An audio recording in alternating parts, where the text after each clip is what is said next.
along to this week's Assist, brought to you in association with Free Super Tips. I'm Warren Ashurst, and alongside me this week again are Mark Langdon and Dan Childs. And before we get headfirst into this weekend's action in both the Premier League and the EFL, we'll have a quick reflection on what's been a busy week of international or European football, I should say, in terms of the final round of the league phase of the Champions League. Mark, we'll start with you first, as a reflection of the overall league format and what we think of the change in style.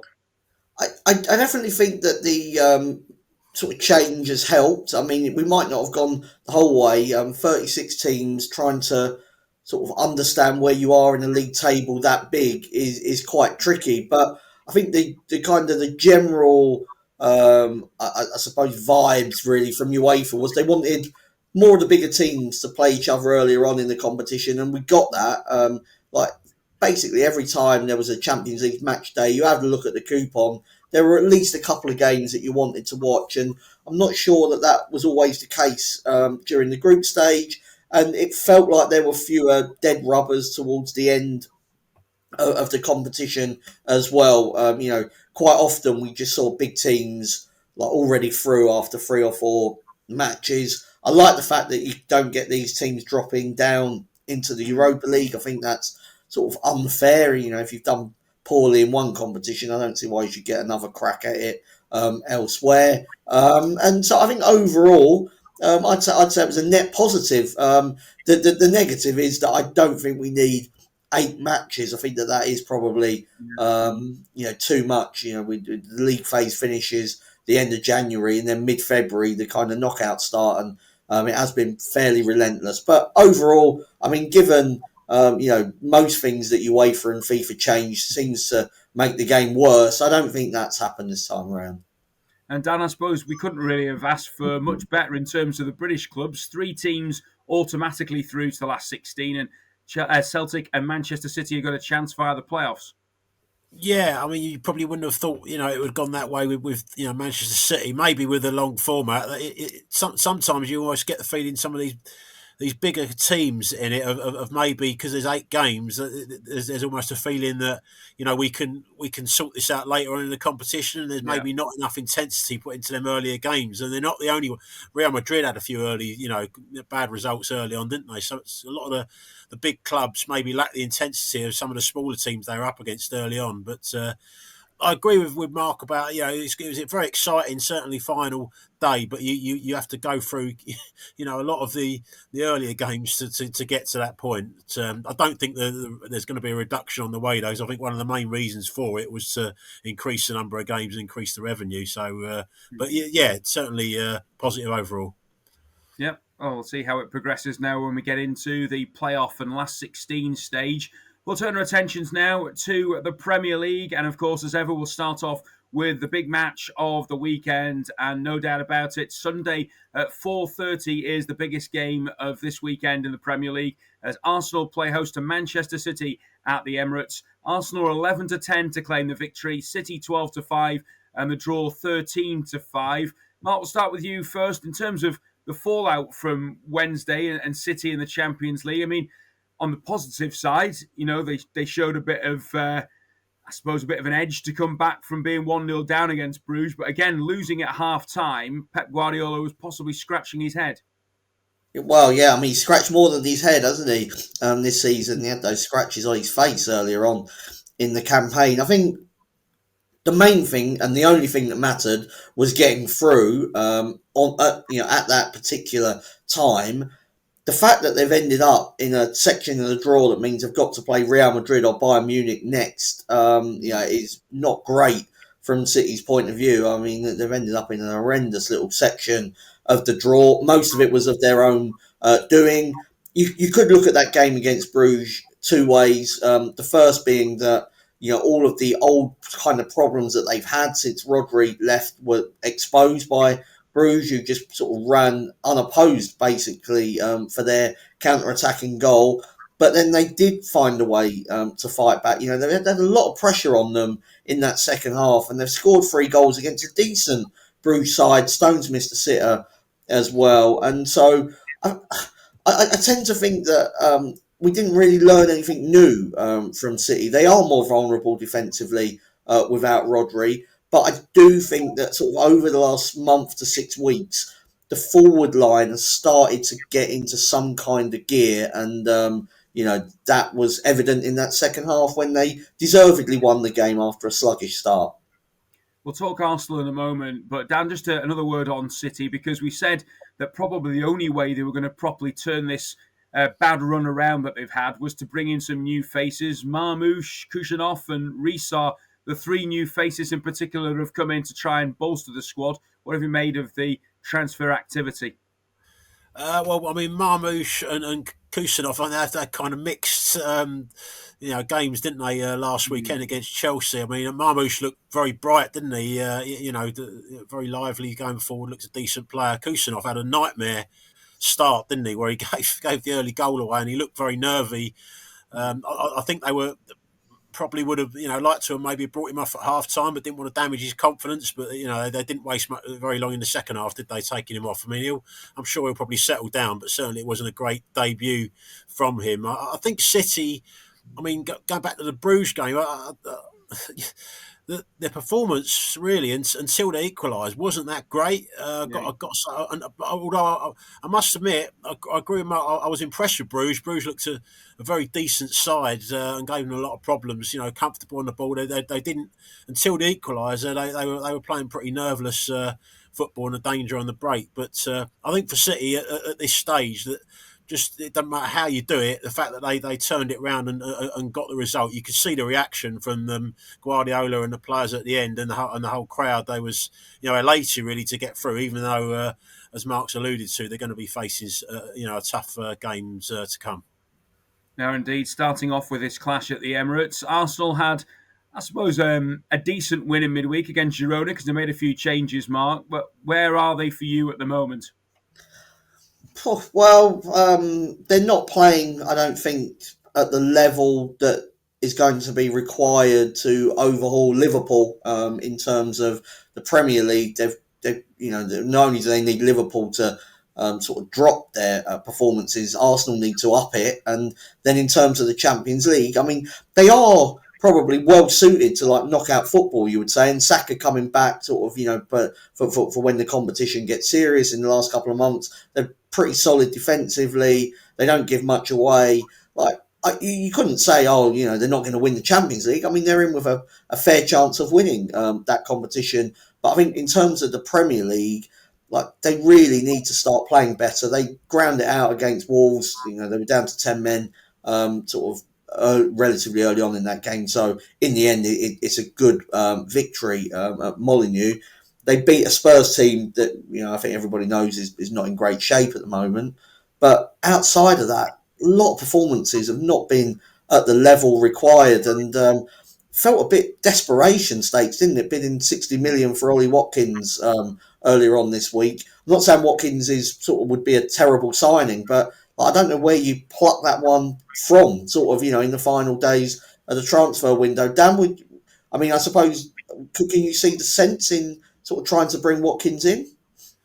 Well, they've been chasing a forward for a long time. I mean, my question would be that how likely is that move going to succeed? It almost seems to be one that's sort of put out there, maybe to let the supporters know, we are trying to sign a striker, because Aston Villa, at this stage of the season, we knew they were still going to be in the Champions League. Whatever happened, in their game this week, they're not going to. They're looking to strengthen, aren't they? They're not looking to dismantle their team. So I just don't see how they could have seriously expected that to meet with a positive response. I suppose if we are being positive about Arsenal, the fact that they managed to get that win against Wolves, playing for the majority with 10 men, and then Lewis Skelly's had his red card overturned this week, it gives them a little bit of positivity, Dan, going into this one. Yeah, and they're almost suited to a grind at the moment, aren't they, Arsenal? You maybe think that they relish that. They've gone down to 10 men at Wolves, and I thought the red card decision was very, very harsh. And they seem to come into their own there. That's where their structure and their improved defensive work over the last year or so comes into its own, and they find a way. But my worry with them is ever since they weren't massively free flowing earlier in the season. They've had issues. Had Odegaard was out earlier in the season, and then losing Saka, in the game against Crystal Palace. Since that Crystal Palace game, there's not been much free flowing football from them. It just doesn't. It just looks like hard work for them winning matches. Okay, well, that all said, we're looking at what our best bets are in terms of the big match of the weekend. Mark, we'll start with you. Where's the value for you? I'm going to go for Man City or draw, double chance in the game. I mean, when I priced it up, I had Arsenal 11-10, so I think the market's like about right. But there are some firms that are kind of tipping towards Arsenal or odds on, and I think that is on the sort of short side. They beat Wolves, they beat Tottenham, but there's two teams right down in the bottom part of the table. You look at the other results: drew with Brighton, drew against Man United in normal time, drew with Aston Villa. Newcastle beat them in the League Cup as well. So they've probably got a bit more to prove almost. And a City side that's clearly not firing on all cylinders, that's reflected in the prices. And like Dan said earlier, I liked Mamouche. I thought he really sort of gave a new dimension to that City attack. Dan, how do you see it going?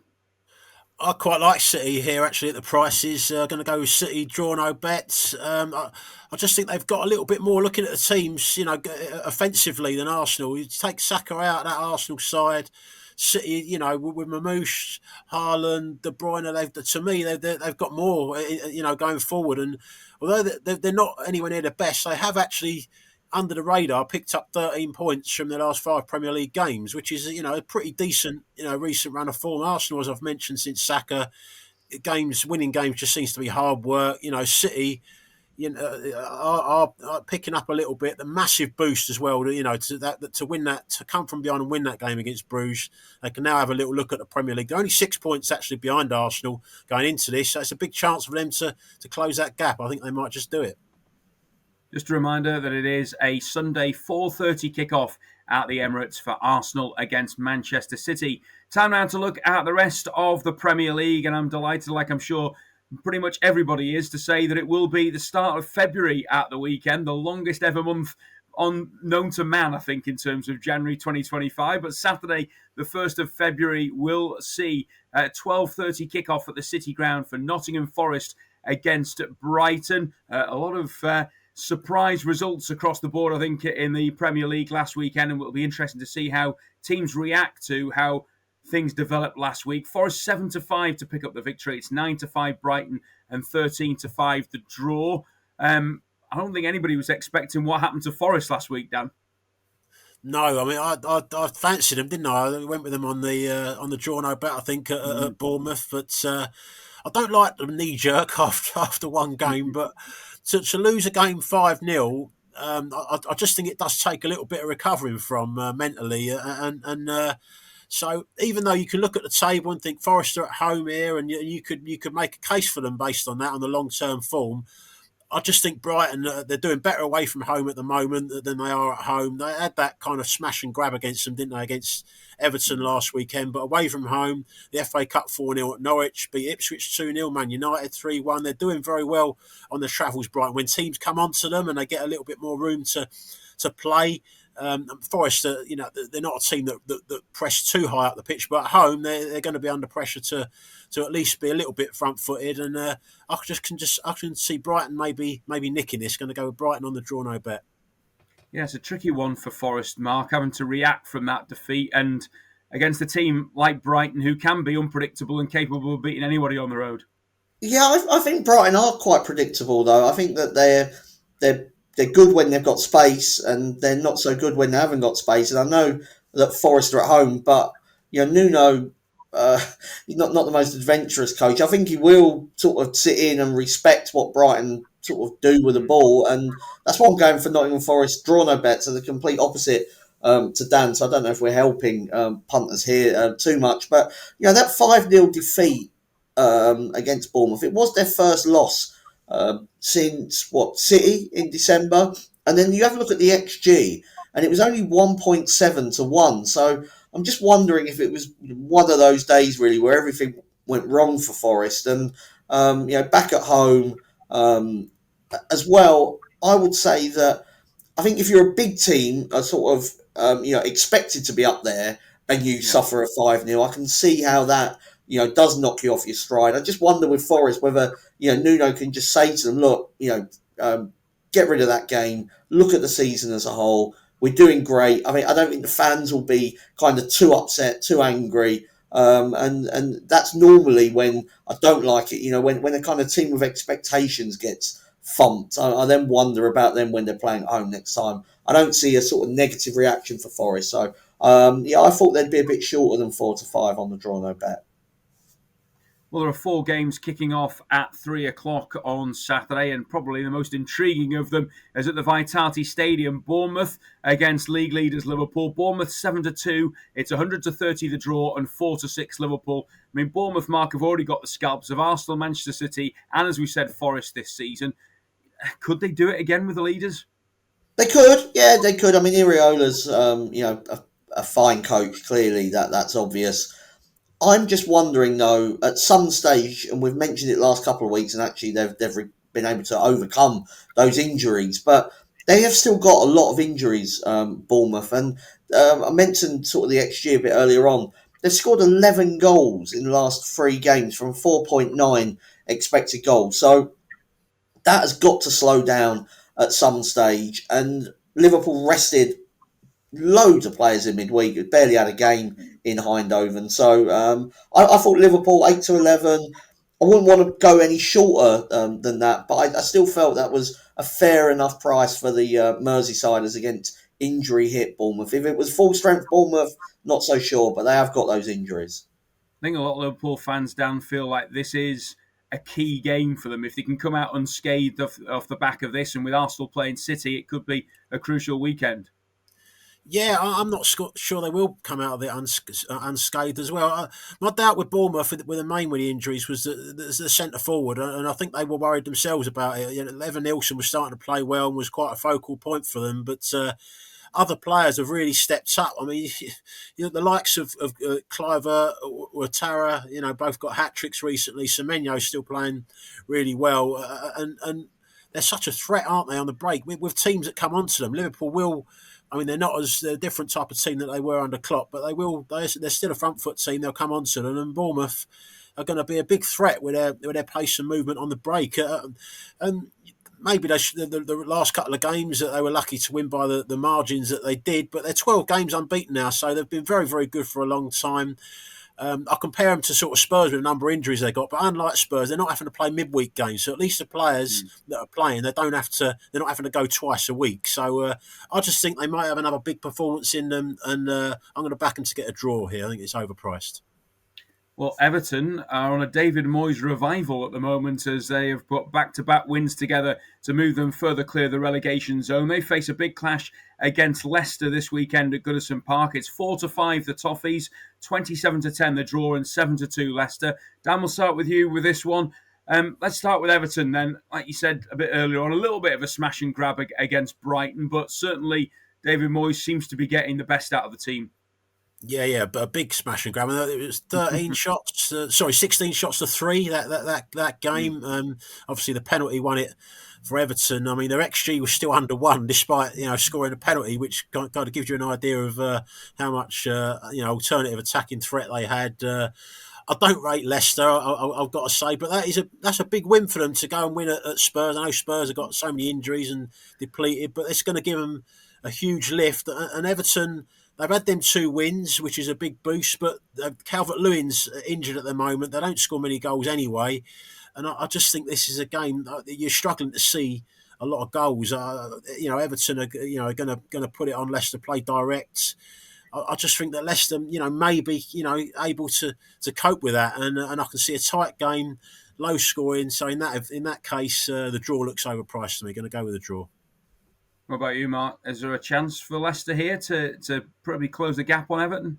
Yeah, I mean, there is a chance. I mean, I'd be very nervous about backing Everton at odds on. It just doesn't sit right with me when we're thinking of backing Everton at odds on. And maintain that Leicester are a bad side. I think they kind of probably played Spurs at the right time last week. I'm going to go for Ndiaye to score the first goal. Looks the biggest threat. He's on the pens as well, as we know from last week. He's got he's scored in 4 of his last 7 games as well since Christmas. So I mean, if Everton are to win, and Dye looks the man most likely. And given that Everton are odds on, I'd rather take like 15-2 that he gets the first goal because, like Dan said, I don't think there'll be many of them. I'm going to make sure that Dan and Mark can't mention the term six-pointer when we discuss the next, because Portman Road is the venue for Ipswich against Southampton. The home team 19-20 to claim the win. It's 29-10 Saints, and the draw is 13-5. I mean, Ipswich's home form has probably been the one thing that's let them down more than anything, Mark, so far this season. If they can't get 3 points from this, you start to wonder whether it's going to be a bridge too far for them. Yeah, it's a massive game. Again, like Ipswich being odds on might make people nervous, but I'm okay with backing Ipswich at shade of odds on for this game. They've had really hard matches recently against Man City and Liverpool. It wasn't that long ago. You mentioned home form's not been great, but it really wasn't that long ago. They were beating Chelsea, and then they also drew at Fulham. So Southampton are rooted to the bottom of the table, clearly going to get relegated. And I think this is the sort of game, in a couple of months' time, Ipswich would be silly short because it's like, they need to win. But I think they'll almost have that kind of laser focus on this game. It does, I hate to say sort of must win because it feels sort of the Paul Merson, has about 25 must win games a week. But it does feel like this is the kind of game where really, if Ipswich don't win, the deflation around the stadium and in the squad is going to be huge. I think Ipswich, the extra motivation, I think they're just a better side as well than Southampton. So I'll go for the Tractor Boys to get 3 huge points. Remember, Dan, the deflation for Southampton in the reverse fixture when Ipswich scored in stoppage time to equalise at St Mary's. It's that sort of way that, if they were to get a win, Ipswich have that momentum going forward. Absolutely. I think they'll probably get the win. I think it's a huge game, actually, for both sides. I mean, the crazy thing is, although Southampton have got 6 points, which is just ridiculously poor, because the other teams above them have been on really poor runs. Ipswich, Leicester until last week have lost 7 in a row. Wolves have lost 4 in a row.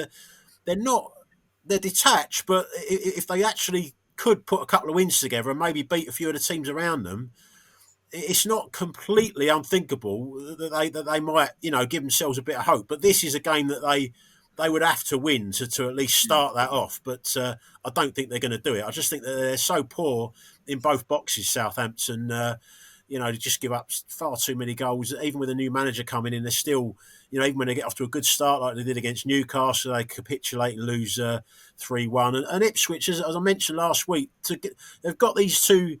They've played Man City and Liverpool home and away now. They're still, in a reasonably competitive position down there. My worry is that just at the odds, they've only won one. Mark mentioned the Chelsea game. That's the only game they've won at home all season. And I would just be worried about backing them at the odds. I think they'll probably win. Going to go with Delap, who's got 8 of their goals. Great effort for a struggling team. Going to go with Delap to score first at 4-1. The fourth and final 3 o'clock kickoff is at St James's Park. A long trip north for Fulham as they take on Newcastle. The hosts are 7-10. It's 3-1 the draw and 15-4 Fulham. Dan, Fulham are a tricky team to work out at the moment. Too many draws for me recently, but the type of team that can cause you problems, especially if you're at home and having to come out against them. Yeah, they are what they are, Fulham. They're a very good footballing side, very well drilled, well organised, but they haven't got the offensive quality that some of the, most of the teams above them have. So it restricts them a little bit. But, they're going along well and they're a danger to sides, and that's why I wouldn't be wanting to pile into Newcastle at the, odds on, because Newcastle have had a few iffy home results. They've got reputation over the years. They've had very, very strong home form, but they've had a loss at home to Brighton, a loss at home to West Ham, lost, last home game against Bournemouth 4-1. So I would be a bit concerned about piling in at those odds. I think a little bit like the Ipswich Southampton guys, I do think they'll probably win, but I'm going to go for the man at the moment, Isak. He's on absolutely fantastic form. I took a look at his anytime price. His odds against to score anytime for a home game where your odds on to win, I think that's reasonable. Isak to score anytime. Do you think, Mark, that display and more of the result against Bournemouth might have a few skeletons in the wardrobe for Newcastle going into this? Maybe. I mean, they were on a good run prior to that. I'm wondering if they've got the Arsenal game slightly on their minds. It's obviously been a long time since Newcastle won a trophy. They've got a 2-goal lead against Arsenal on Wednesday. I'm not saying they'll rest players, but I do wonder if you only have to take your mind. You have to be like 5% off it, and all of a sudden in the Premier League, like that becomes a problem. If you're somebody like Newcastle, maybe Liverpool can sort of do that. I like the look of the draw in this game. Fulham have already shown that they can do it away from home.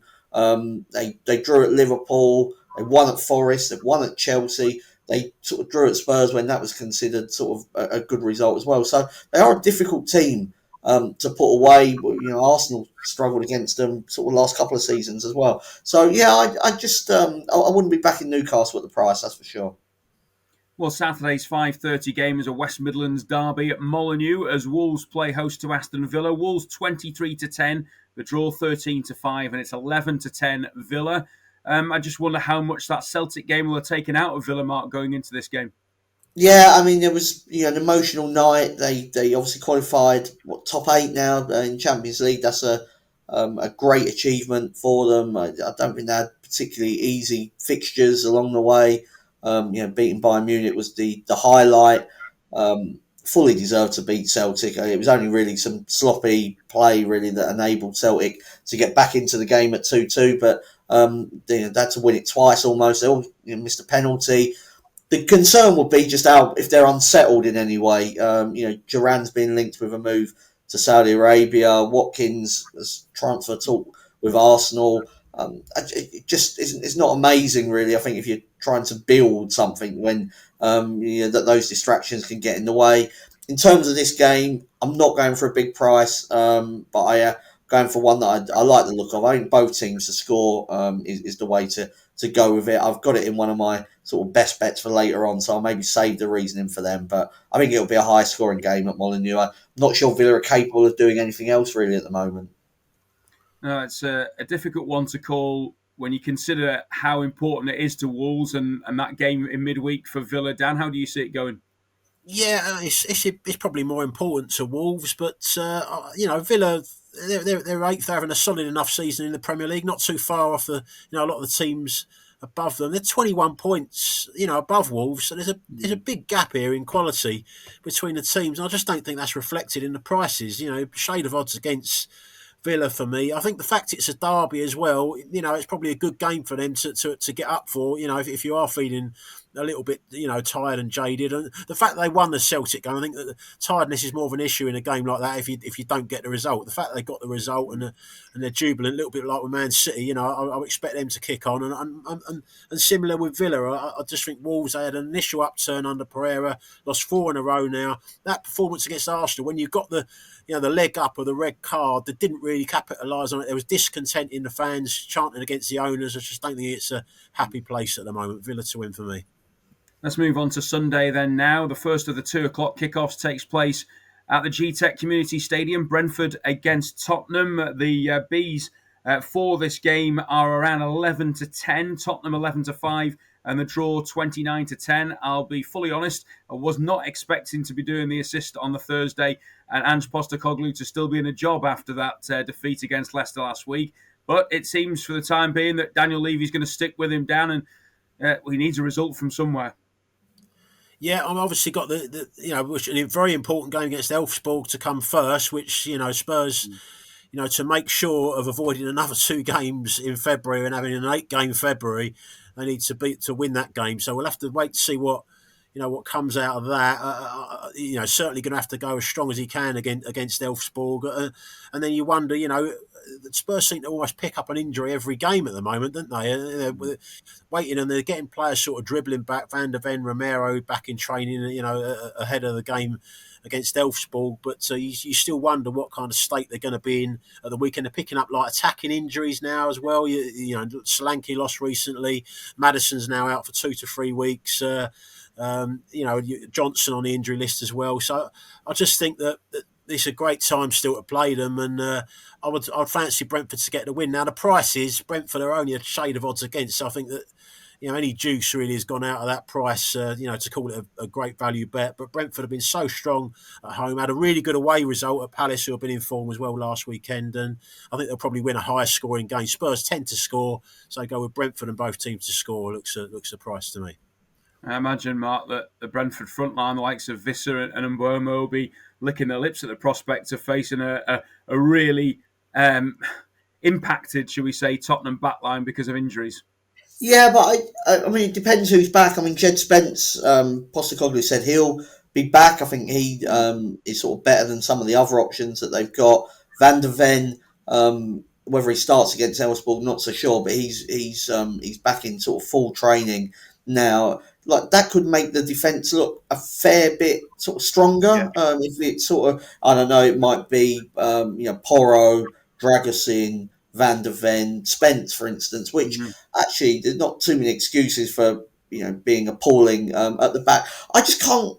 I'm struggling to get my head around the fact that Brentford are 11-10 to beat. I know it's an injury hit and a sort of a crisis hit Tottenham, but 11-10. They're basically saying that Brentford are as good as Tottenham, and I'm not sure about that, despite sort of Spurs' recent troubles. And I mean, sort of against Leicester, they went out like a light, but they've been away in Europe on the Thursday. I mean, playing at home on the Thursday is much more beneficial. It's an easier game as well on paper. And so, yeah, I'm going to go for Spurs or draw double chance. I just, Brentford at 11-10. Yeah, not sure. And we're going to get to Man United in a minute. I mean, Man United are the same price to beat Crystal Palace at home as what Brentford are to beat Tottenham at home, and I'm just going, I'm struggling with both of those. Well, we'll get on to that now because Manchester United Crystal Palace is the other 2:00 game at Old Trafford, and as Mark says there, United are 11-10. It's 5-2 Palace and 12-5 the draw. We've talked so much about Manchester United in recent weeks, Mark, and we seem to sway from one side to the other. Performances seem to improve. I mean, they got that win at Fulham. Whether it was completely deserved, you could argue about, but they have to try and build on that now. They do, yeah. I mean, but they're odds against to beat Crystal Palace at home. And, so bookmakers are basically saying here that there's no difference between... If Man United play Crystal Palace, neutral venue, they'd be about the same. I think that does a disservice to United. Now, I know expected goals... would say that actually United and Palace are of the same level. I just think there's more potential for United to get it right as the season goes on. It's bit by bit with Amorim. I think you will get inconsistency, but they are, I would say, fighting more than what they were under Ten Hag. I would say that they are slightly more organised. I don't think it's perfect by any stretch of the imagination, but Palace have also lost Chalobah, and the fact that he's playing in Chelsea's back four now tells you sort of what they think of him. That they took him back. So they were beaten by Brentford last week. So it's not like they're absolutely perfect themselves. And 11-10. I'm going to back Man United. One of our colleagues in the office this week described Ruben Amorim as the media man's joy, basically, because he'll basically come out with a comment each week which will give them lines and lines to write about. The worst Premier League Manchester United team there's been. Rather have his goalkeeper coach than Marcus Rashford on the bench. I mean, what might it be this week, Dan?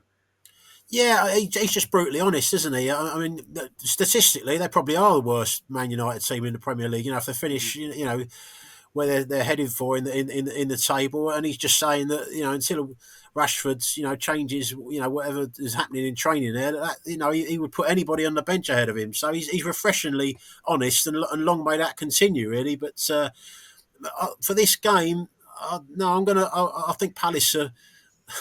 I understand about United, and the price looks tempting, but they've got to go to Bucharest.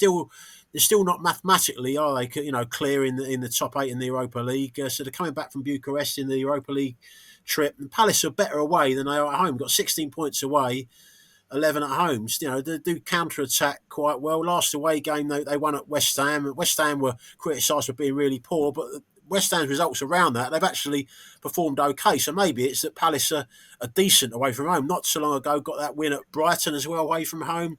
Big, Eze back in the side has been a big reason behind their improvement. Sarr looks a massive threat for them on the break, and United could be a little bit tired, and they're not a great side anyway. So I think it is going to be an even game, and I would go for the draw.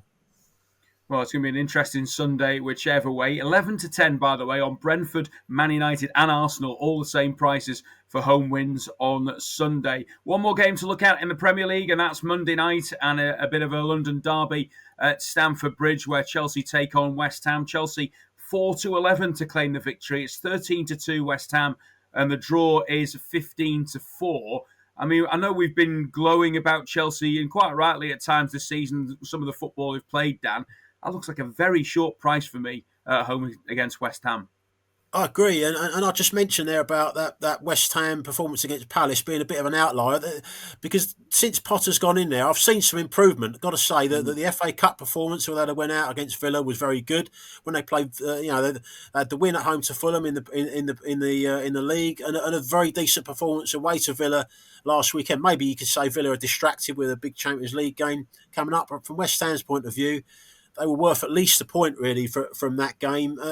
And you've got the prospect of possibly Bowen and Somerville are pushing to maybe be involved, possibly off the bench, but that could make a big difference for them. Paqueta's done an okay job as well, in an unfamiliar role leading the line. And there's improvement going on there from Potter. And Chelsea's, their run's gone a bit under the radar because there's some other big clubs struggling, like Man United and Spurs. They've had one win in 7. A lot of them games are, they've been odds on to win most of those matches. I thought they were poor as well against City, where they got a great start, profited from the mistake, took the lead, and then were poor for the rest of the game. City come back and won comfortably. So I think they're certainly well worth opposing at those odds. London derby, West Ham will be bang up for it. Players back, West Ham will draw double chance for me.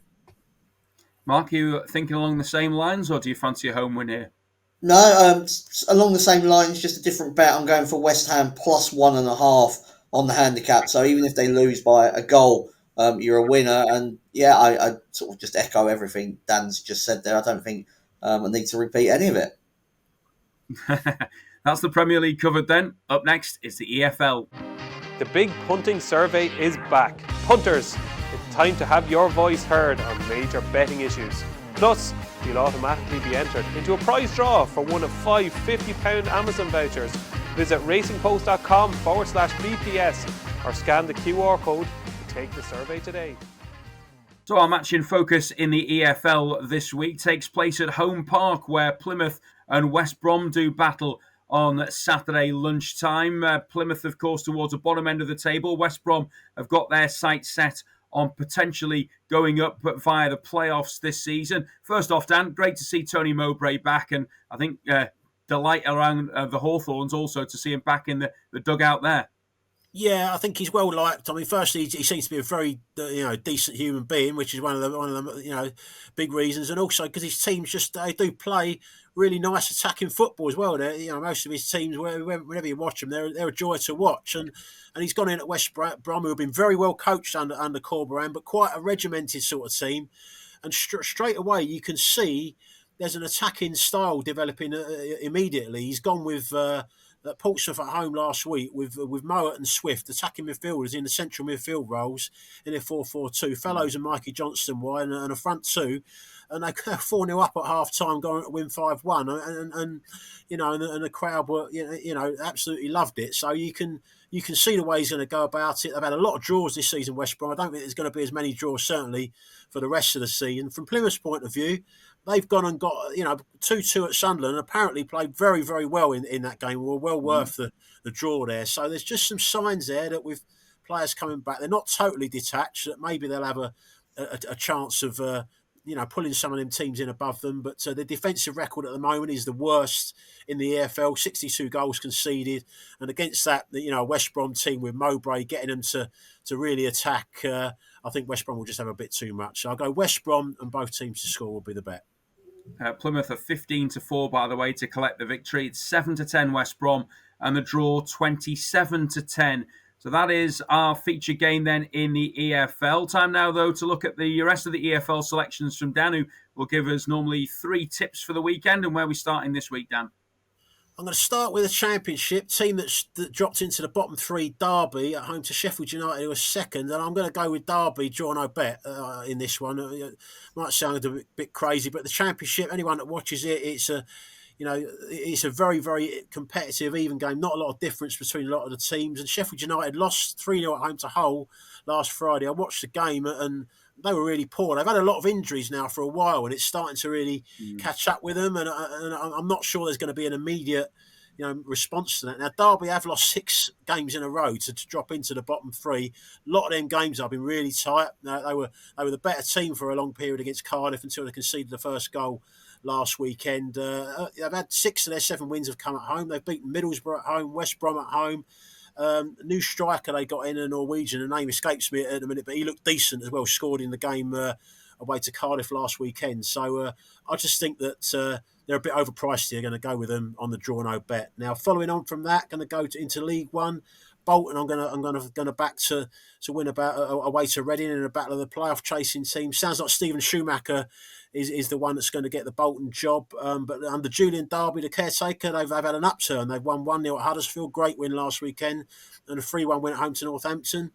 Now they're going to Reading, who have lost 3 in a row, and their small squad is getting stretched. They lost 3-2 away to Burton on Tuesday, and I think given Bolton's resurgence and a new manager probably coming in, I think they'll go and win there. Finally, going to finish off with Colchester in League Two, away to Tranmere. Colchester didn't have a midweek game. Game at home to Port Vale was postponed, so they're nice and fresh going into it. They've also taken 7 points from the last 3 games. Not giving up, I think, Colchester on pushing for the playoffs.